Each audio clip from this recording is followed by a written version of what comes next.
In a time when games are more accessible than they've ever been, difficulty sliders, assist modes, unlimited retries, there are still titles that refuse to meet players halfway. Games that don't soften their edges.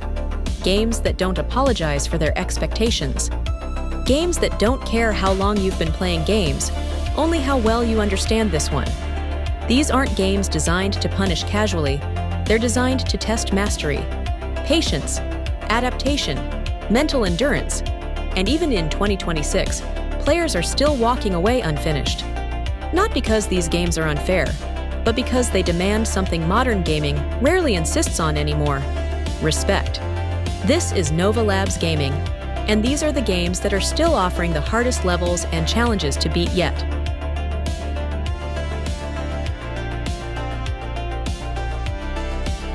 When Shadow of the Erdtree released, expectations were high, but confidence was higher.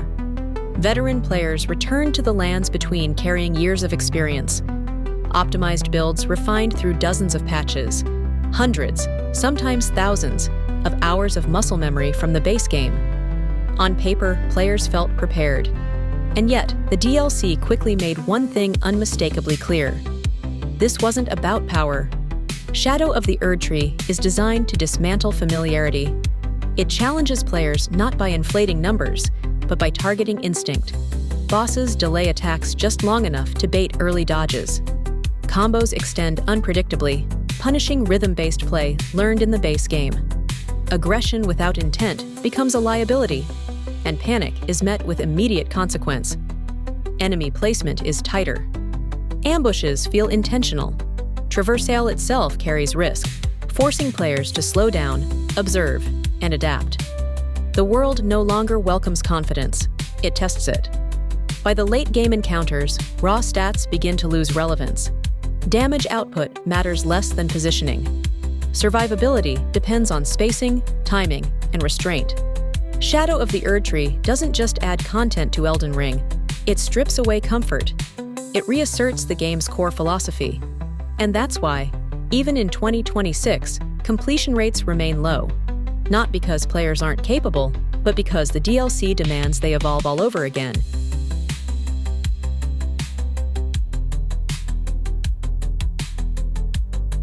At first glance, Lies of P feels controlled. Clean, deliberate visuals. Fluid animations that communicate intent. A familiar Souls-like framework that invites confidence rather than fear. Everything about its presentation suggests balance, but the deeper players go, the more the game tightens its grip. Lies of P doesn't overwhelm immediately, it conditions. Perfect guards aren't presented as an option. They're slowly revealed as a necessity. Early encounters allow forgiveness. Later encounters remove it entirely. Enemies don't simply punish mistakes, they chain them. A missed guard becomes a stagger becomes a combo, and recovery windows shrink just enough to make hesitation fatal. Boss design in Lies of P is methodical.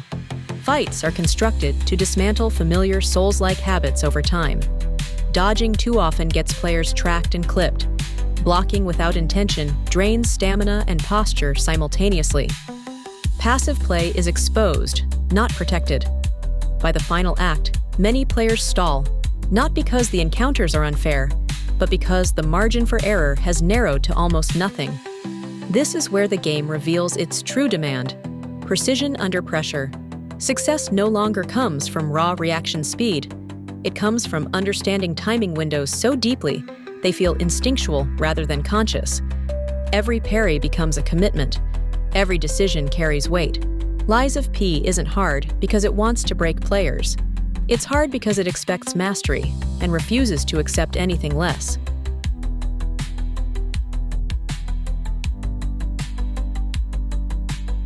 Sekiro never changed, which is exactly why it's still undefeated.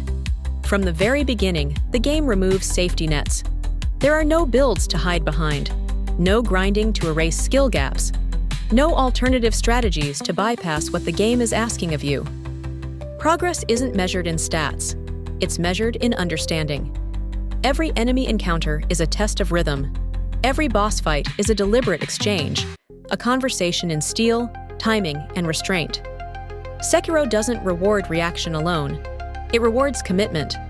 Hesitation isn't just punished, it's detected. Delayed inputs, half decisions, moments of doubt. The game reads them all. Very early on, Sekiro teaches players a critical lesson. Survival is not the goal. You must dominate posture. You must apply pressure without losing control. You must dictate the tempo of every encounter. Defensive play only delays failure. Aggression, when executed with precision, is the only path forward. Even years after its release, Sekiro remains one of the purest expressions of mechanical difficulty ever designed. There is no workaround for its systems, only alignment with them. Players don't beat Sekiro by persistence alone, they beat it by transformation, and many never do.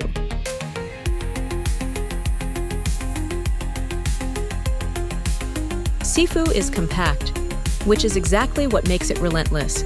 There's no open world to disappear into, no optional side paths to decompress, no downtime designed to restore confidence after failure. The game moves forward, always. Every level builds directly on the last. Every encounter reinforces lessons learned earlier, and every mistake carries forward, literally aging the player, reducing margin for error with each death. At first, the system feels forgiving. Mistakes are survivable. Recovery seems possible. But as the stages progress, the game quietly withdraws that forgiveness. By the later levels, reaction-based play stops working. Button mashing collapses under pressure.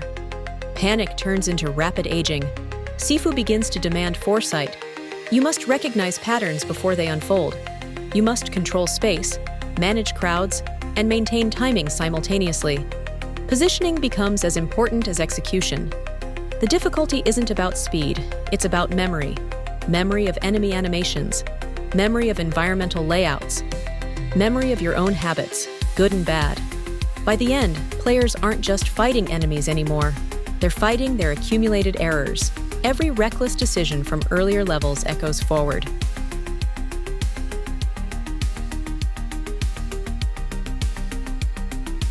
Returnal's difficulty doesn't spike, it accumulates. There are no sudden walls designed to shock players. No single moment where the game announces its cruelty. Instead, pressure builds slowly, layer by layer, room by room, cycle by cycle. Long sessions demand focus that never wavers. One mistake, a single misread, a delayed dodge, can erase an hour of perfect execution. The enemies are fast, relentless, visually overwhelming. But the true challenge isn't reaction speed, it's mental endurance. Fatigue sets in quietly, hands tighten, decision-making slows just enough to invite mistakes. Confidence, once earned, begins to erode.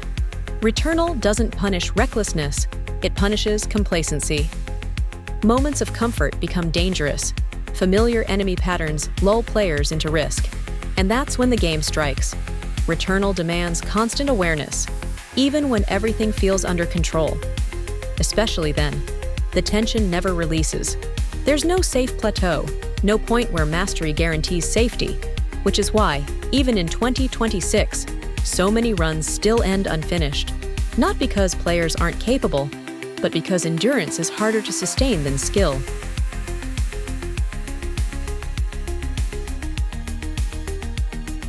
Honor mode changes everything. One save file. No rewinds, no safety nets. Permanent consequences tied to every decision. In this mode, nothing is theoretical. Every dialogue choice becomes weighted. Every persuasion check carries real risk. Every combat decision becomes final. Not just for the fight, but for the entire run. Honor mode doesn't ask whether players understand Baldur's Gate 3's systems. It assumes they do. What it tests instead is judgment. Players don't fail honor mode because they misread mechanics. They fail because they underestimate danger. A bad roll at the wrong time. A greedy push for extra damage. An overconfident encounter taken without preparation. The margins are thin, and the penalties are absolute. As the campaign progresses, pressure compounds. Losses can't be corrected.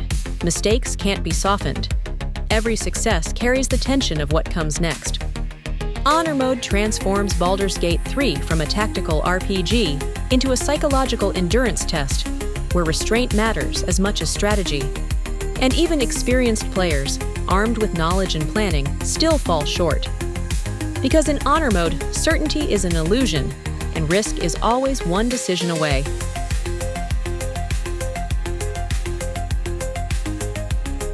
Armored Core 6 doesn't reward stubbornness, it punishes it. From the early missions onward, the game makes one principle clear. What worked before will not always work again. Certain bosses are designed not to be overcome through persistence, but to force adaptation. A build that dominated multiple encounters can suddenly fail completely. Weapons bounce off defenses. Movement options feel inadequate. Damage windows disappear. At that point, the game offers no comfort. Players must rebuild, sometimes from the ground up. Loadouts are rethought. Weight is redistributed. Energy management becomes critical. Speed replaces armor. Mobility replaces raw firepower. Precision replaces brute force. Armored Core 6 challenges players to abandon identity, to let go of the machine they've grown attached to admit that success now requires a different approach. Victory doesn't come from trying harder. It comes from thinking differently. And for many players, that mental pivot, the willingness to adapt rather than insist, is where progress stops cold.